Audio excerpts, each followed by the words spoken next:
So we just start talking, and then they asked me the question, so what led you to, do a faith-based movie? And I said, what? It's like, I didn't. This is a faith-based movie? They told me I was playing a biker, so I just figured, That's so good. biker movie, I don't know. I'm Andy Erwin, and this is The Storytellers.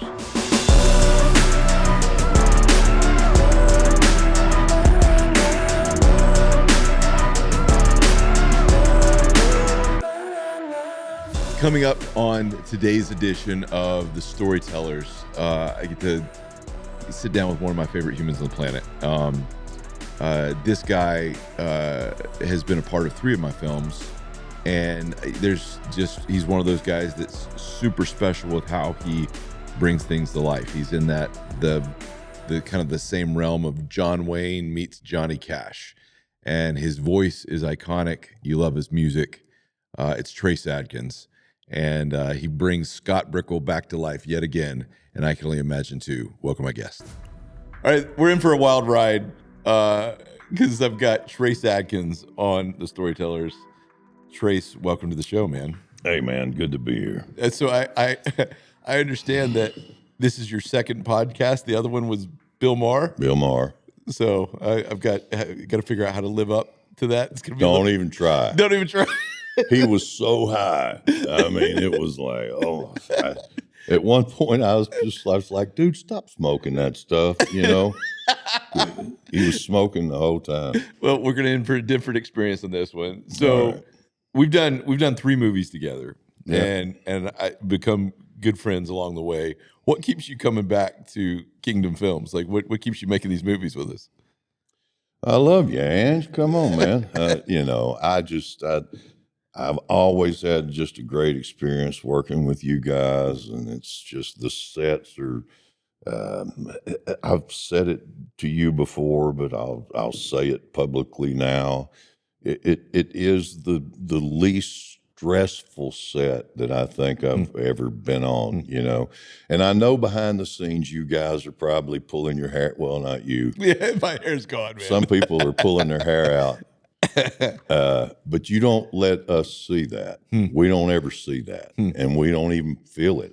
It's if there are some tense situations going on behind the scenes, you don't let us know it, and that's it's just a fun atmosphere, I've enjoyed being on every film we've done together. Well, you're fantastic, and you tell good stories. Oh, man. Thanks, man. I appreciate you. We the thing that's been fantastic is you're a fantastic actor. You're a really great actor. And I always love seeing what you create. But for you, I've always wanted to back up because I've always been curious. Like, you didn't really have your break into music and stuff until you were 32, 34? Yeah, 32. So you lived a whole life before that. You were like an oil rigger for a while and did a little bit of everything. Mm-hmm. How do you go? Like, did you know you could sing? Did you know you could tell stories? Or was it just a little hobby you did on the side? Like, how do you transition from being an oil rigger to like a country music star to an actor? Wow, it's a terribly long story, but I say it in jest, but it's true. This is a hobby that just got horribly out of control. That's what I tell people, because I enjoyed singing, and I started doing it when I was 17. I started singing bass in a gospel quartet. Did that for several years, and then I started going to little hay rides and jamborees around North Louisiana and taking my guitar and playing with house bands and doing things like that. And so, I knew I could sing, but I had no idea how to make it a career. So I did one of the 2 things that every young man does around where I grew up. You either went to work in the timber industry or you went to work in the oil field. Right.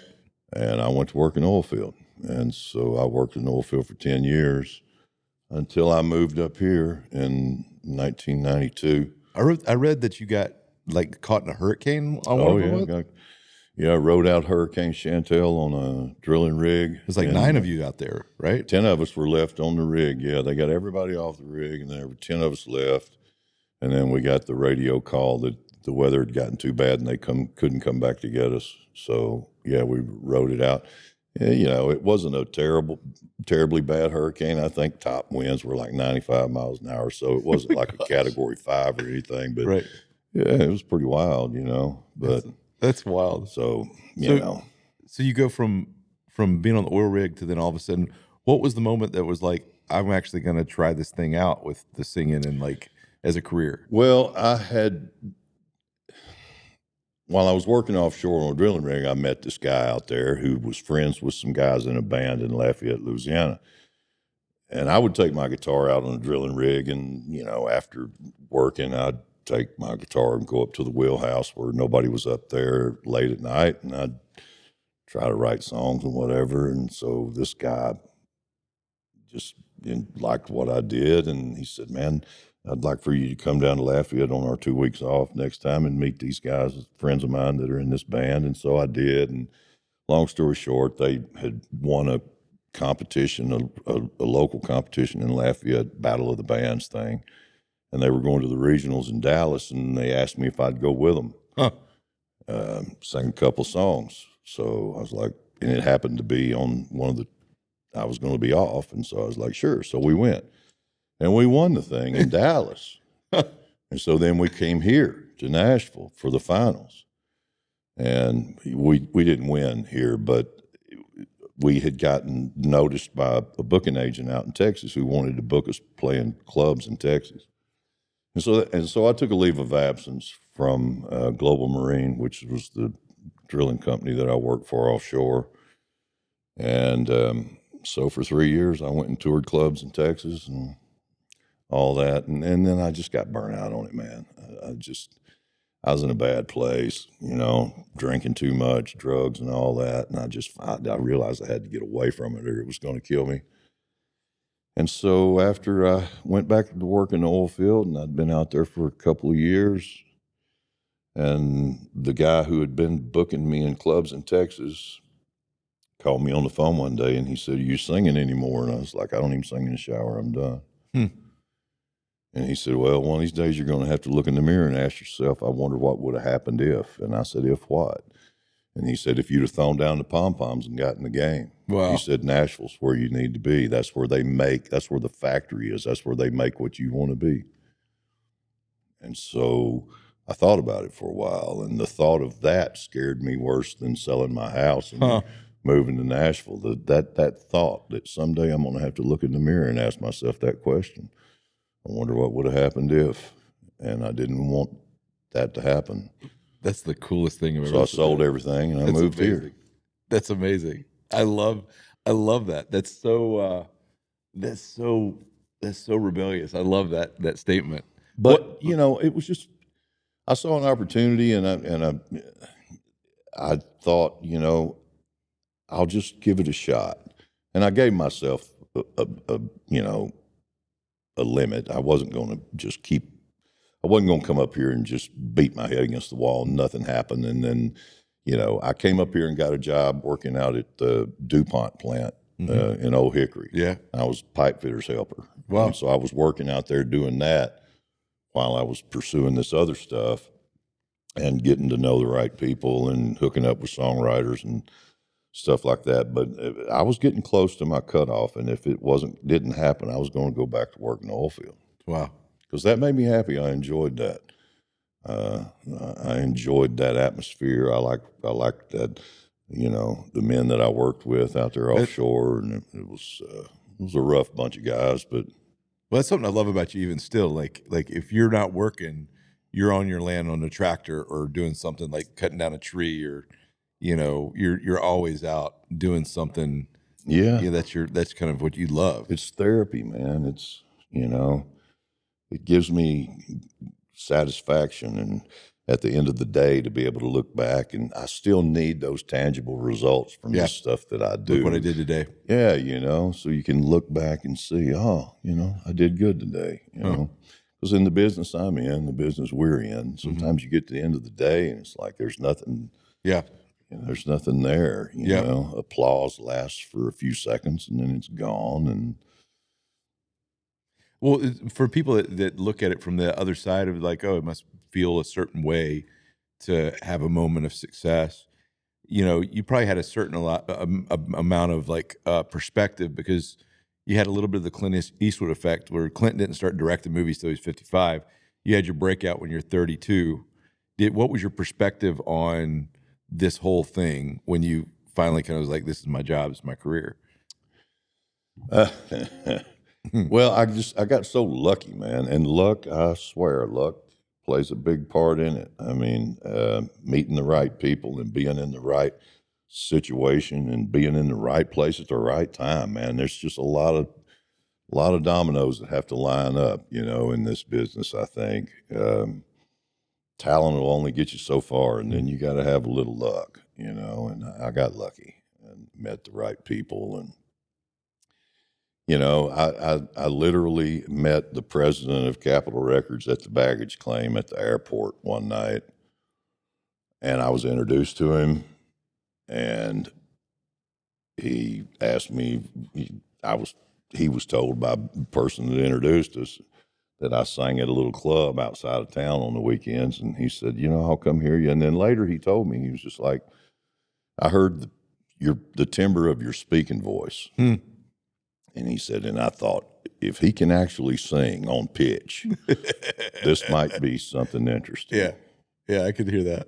And so that's why he came out to hear me that weekend. And he heard me sing one set, and I was going on break, and I turned around and sat my guitar on the stand. And when I turned back around, he was standing on stage right in front of me.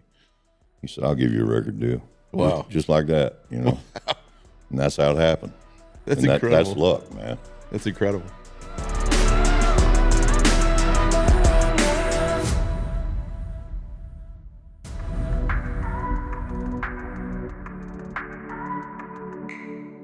How did you learn how to act?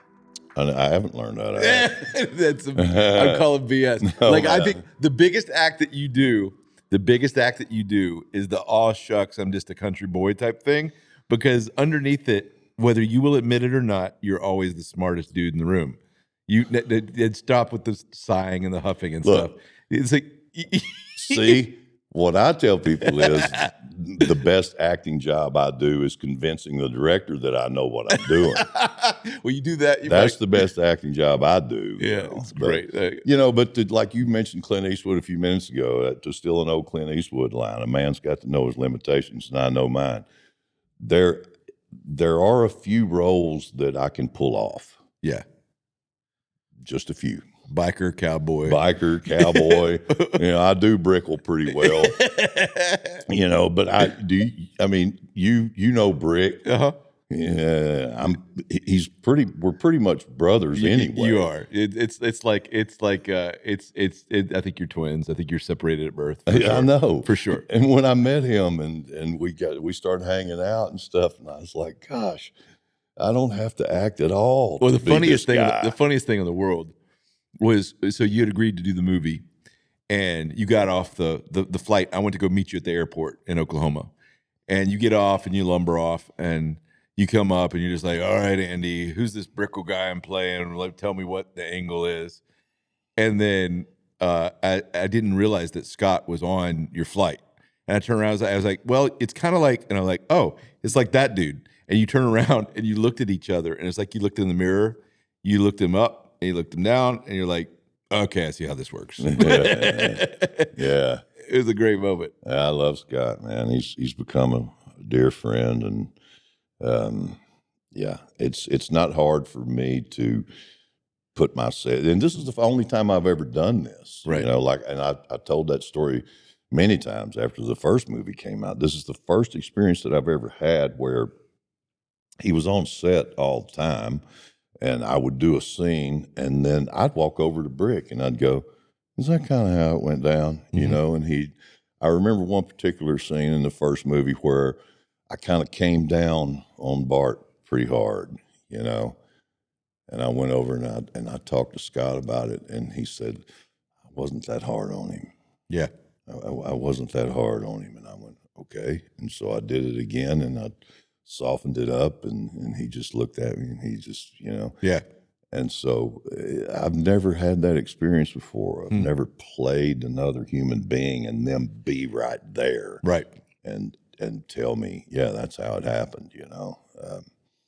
And I don't know. I don't know enough about acting to know whether that's what I should have been doing or not. Yeah. But to me, it was appropriate. I love the story that I don't know if you want to tell her or not, but when you did Deepwater Horizon and you did the role because you had to throw Mark Wahlberg across the room and kind of get into a moment with him, and you took it. And I love the story about Peter Berg, like how he got the performance out of you. Yeah, so I was supposed to play the crane operator. Okay. And I was supposed to do the crane operator role, but I didn't have time. And where they put it, the shooting dates, I just couldn't do it. I would have gotten sued. I would have had to cancel some gigs and stuff. So I was really bummed out that I couldn't do that role. And so they said, well, we got something else that you could do. You just have to be here for a day. And so it was the guy at the end of the movie that slung Wahlberg around the lobby of the hotel.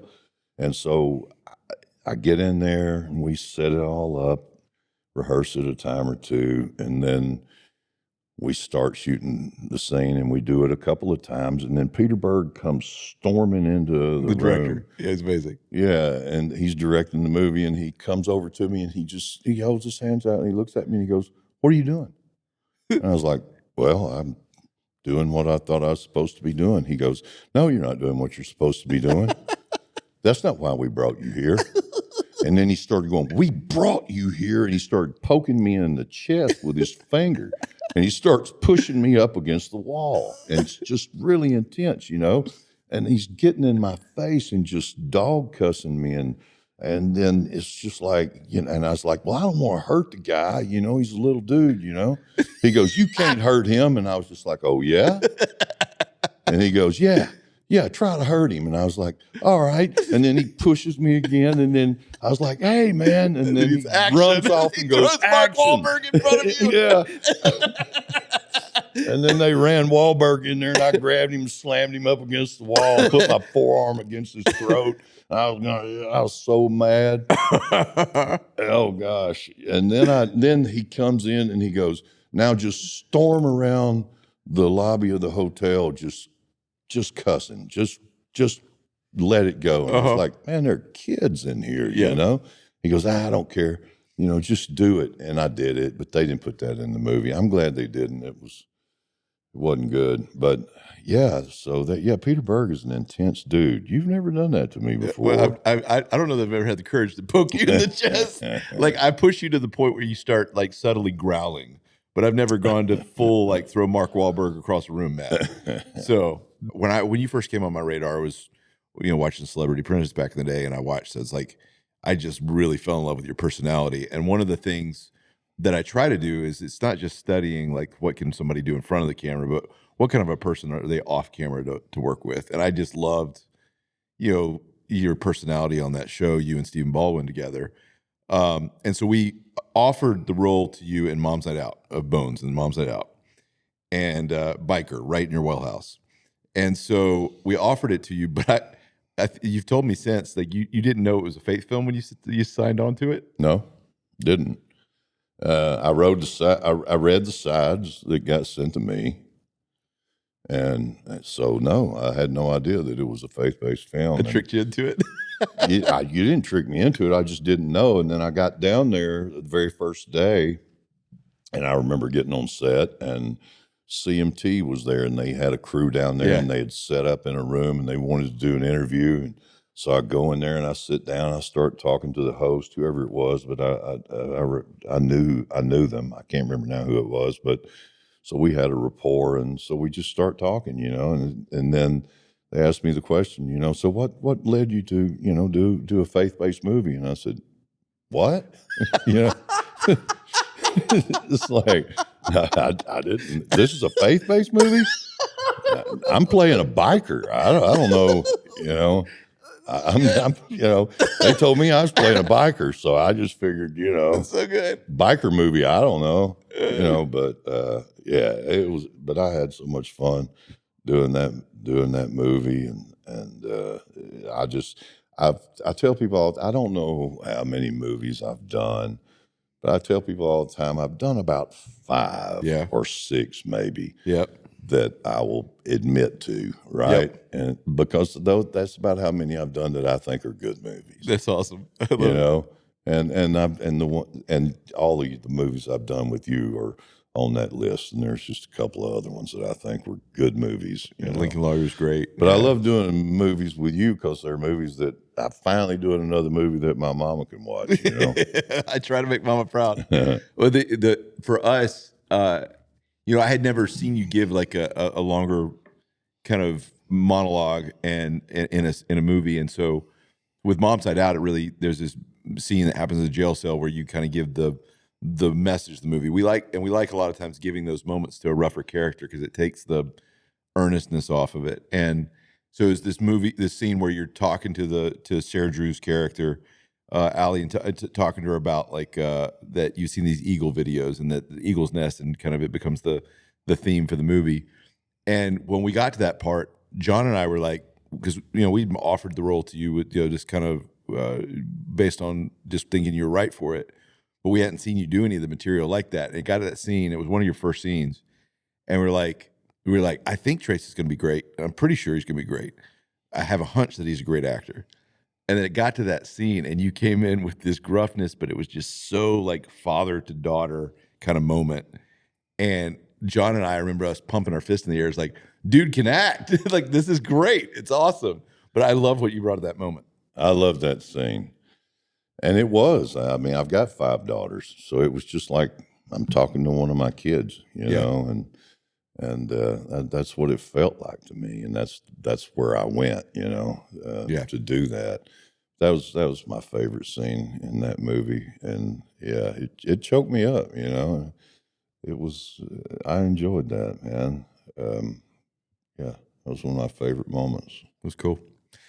You know, we don't have to go kind of talk through if you don't want to, but I think it's really powerful if you willing to. When we got to I Can Only Imagine, I really after meeting Scott Brickle, I'm like, there's one dude on the planet that can play this role, and it's Trace Adkins. And so we actually wrote it with your voice in mind. And when we initially offered it to you, got word that, you know, you turned it down, that it was just like you didn't feel in the place in life to be able to do that. And called your manager at the time, and I just said, did Trace not like the material? He's like, no, the material is fine. He just doesn't know if he's qualified where he's at in life to do this kind of a faith story like this, and it not feel it's not a good fit. And I was like, well, that's not a good reason if he thinks he's too rough for this. And so I rode down to a golf course in Mississippi to meet with you.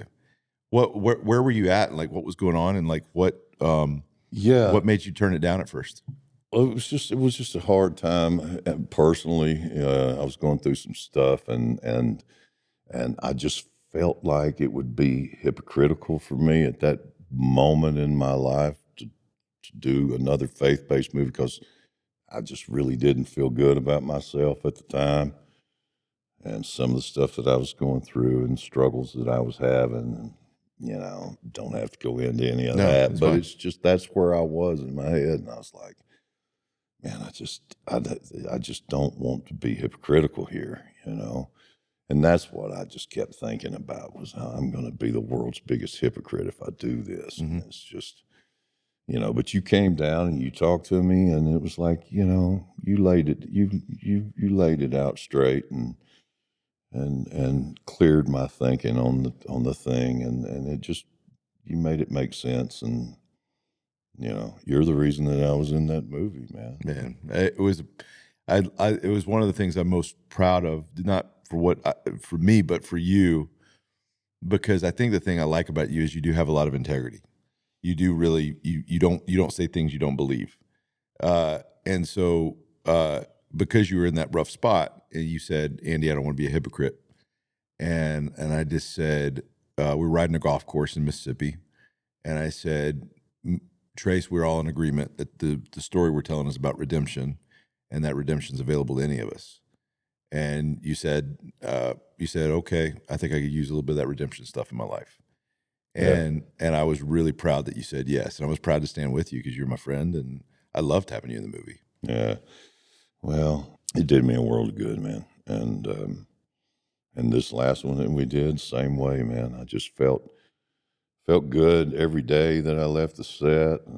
It's just a totally positive experience, and working with you guys is always like that, man. And, it's like in my music career. I've got a show that I do. I haven't done it for a few years now, but I did a Christmas record a few years ago. Christmas show. Your Christmas show is awesome. Oh, you've seen it. It's great. That's my favorite show that I do, because after I do that show, I always feel good, and I always feel like maybe, I touched somebody in the right kind of way, I don't really feel like that when I get off the stage after I've been up there singing badonk-a-donk all night. You know what I mean? It's like, did I do any good here? Probably not, Right. So, yeah, but I always feel good when I leave the set with you guys. Well, I saw your Christmas show. To not get off that too quick, I went to your Christmas show to see it, and for anybody that hasn't seen it, it's amazing. But you've done your versions of these historic Christmas carols, traditional Christmas carols, and you do your own flair to it. It has a little bit of like a Gaelic kind of Irish Celtic, thing. Celtic kind of Irish thing. And so it has this really cool feel. But then your storytelling, you tell the story of these songs in between, the each song, and kind of talk about like the background of it. And it's the most beautiful kind of Christian message, but authentically kind of rooted in the history of these things. That is the most pure meaning of Christmas shows I've seen. Like, I loved it. Yeah, those songs that we chose, not only did we choose them because of the piece, the music itself or the song itself, but the anecdote that went with it, and the story behind it. Yeah.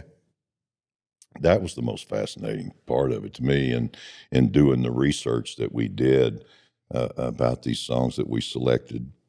And some of the songs that we considered doing, we were just like, this story's not good. Yeah. Right. This one was just a guy that sat down at the piano one day and wrote this song. And, Yeah. But most of the ones that we chose, we chose also because of, anecdotally, the story behind it was so powerful that we couldn't not do the song. And so, yeah, but I'm proud of that show, and I'm proud of that record. I think musically, that's the most beautiful record that I've ever done. No, I agree. That Christmas record. I own that album. It's a great album.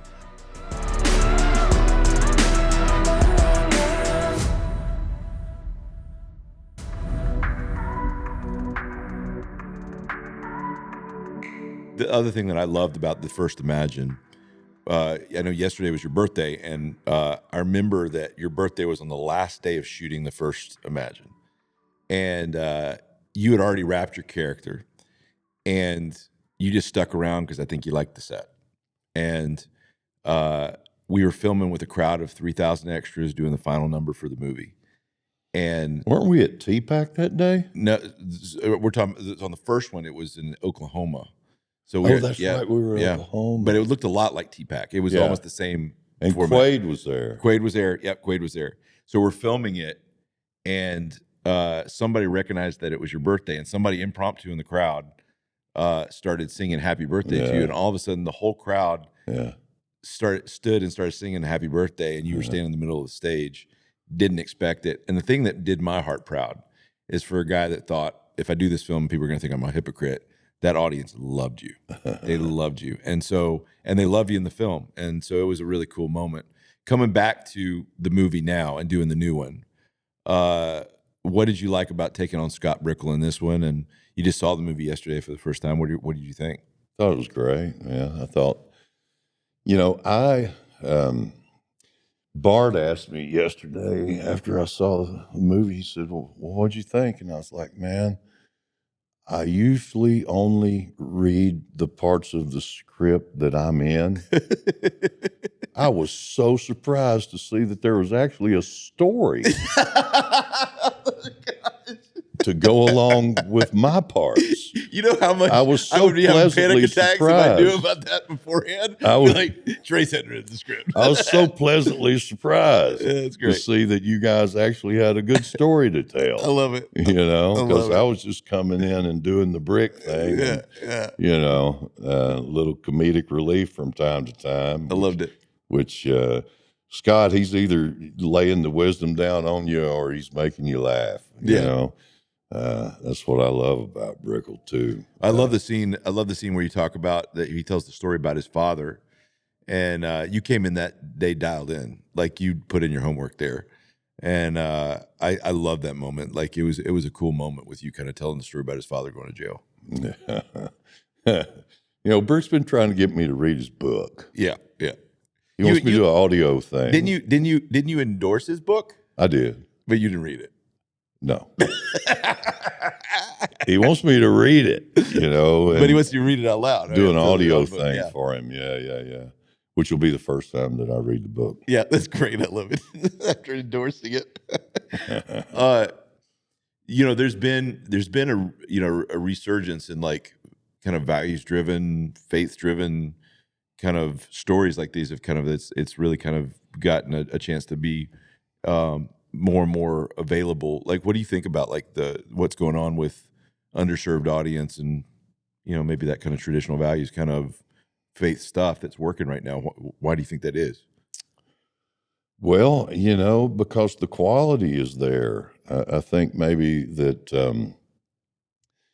that the need has always been there. It's just it hasn't been served, and you guys, you know, are really doing quality work. You know, and it's they're good. They're good movies. You know, I don't know, man. It's a commentary on what's going on in the world today, I guess. And I don't want to get all off into that mess, Right.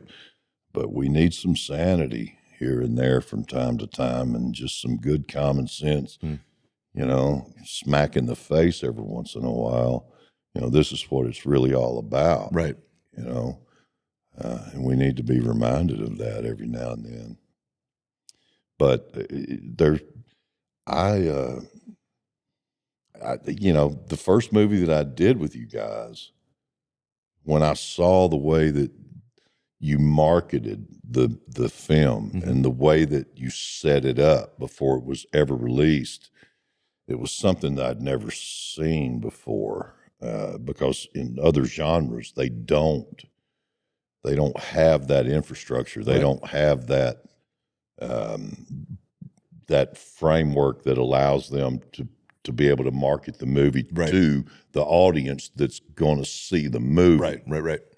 You guys have that, and it's almost unfair to everybody else. I mean, you know. Serve the fans, man. Serve the fans.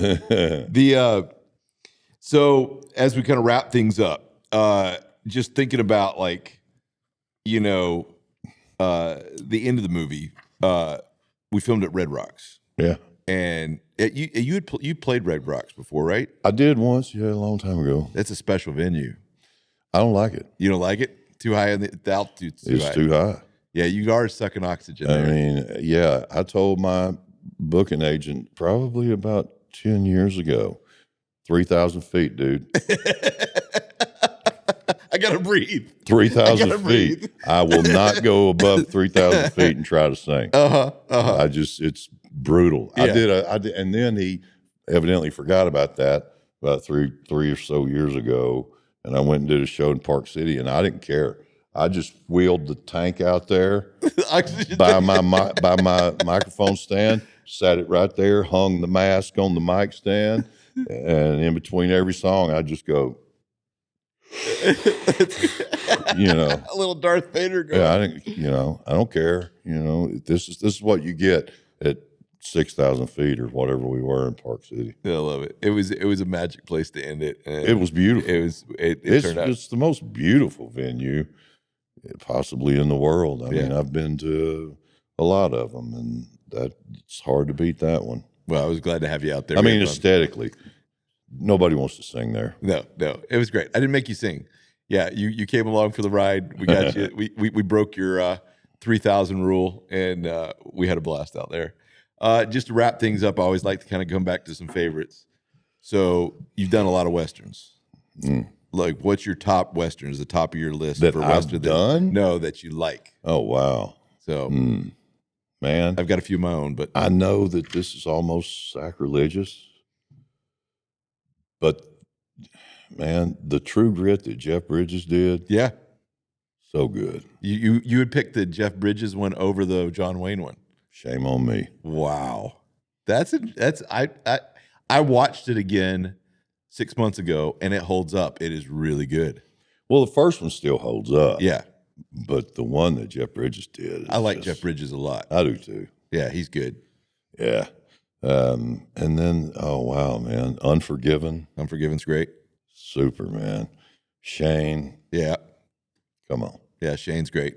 Yeah. Why hasn't somebody redone Shane? Oh. Shane would make a great one to read. Well, I have a philosophy that it's really hard to remake a classic that was great.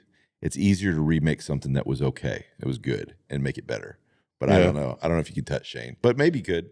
Shane would be great. I loved Fort Apache and She Wore a Yellow Ribbon. Love those ones. And then Tombstone's my favorite. Oh, I love Tombstone, man. Yeah. It's just, yeah. I like Tombstone so much better than Wyatt Earp. Yep. You know?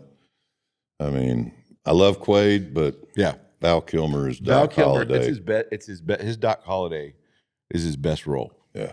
Like the way he played Quaid it. was great too. Yeah, Quaid's good. Quaid had a different take on it, and it was Yeah. great. But man, Val Kilmer, that was just he Yeah. stole the movie. It's next level. Stole the Next movie, level. man. Yeah, Well, yeah. I went to Tombstone last year. Was it last year, year before last?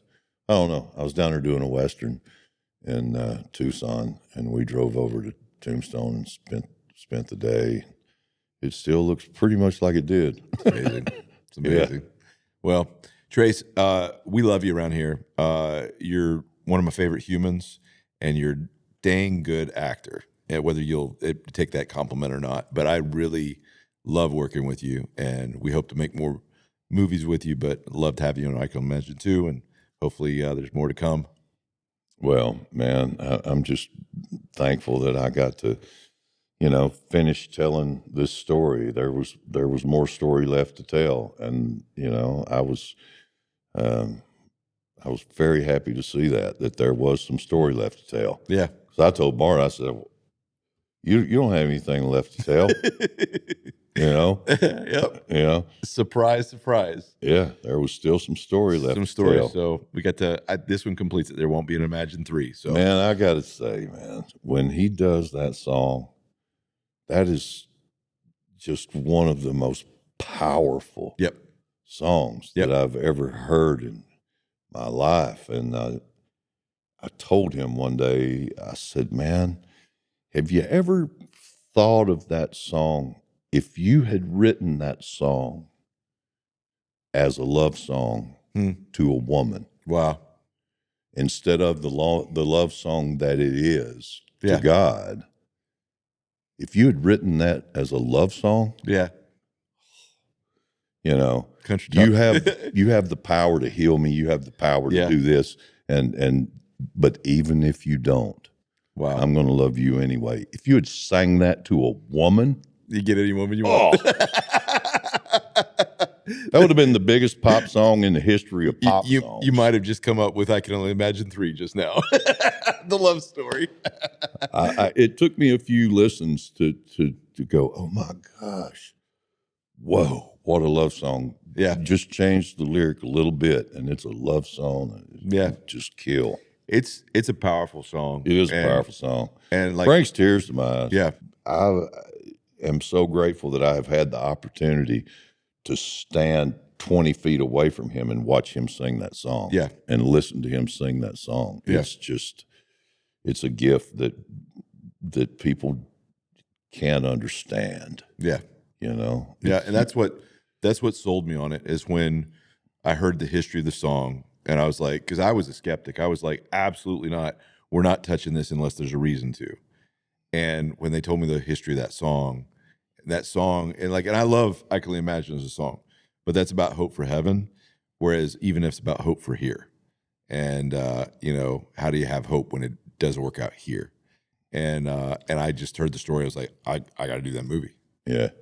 And those are songs like, even if, I've recorded some songs in my career that I just had to know where that came from. And so I'll call up the writer and I'll go, dude, where did that come from? And my favorite songs are the ones where the writer, without fail, says, I don't know, man.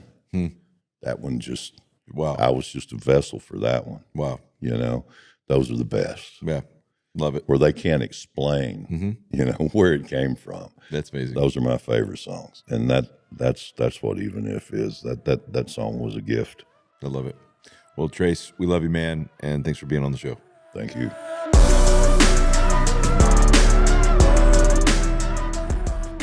So that's it. That's our show. I want to thank Trace for being a part of the Storytellers. And the thing I love about Trace is there are these guys that are very blue collar in their sensibility, that have lived a hard life, that they've been, they've got the grit and the tenacity, of an oil rigger, like what Trace was able to experience, but they have found this Johnny Cash kind of faith.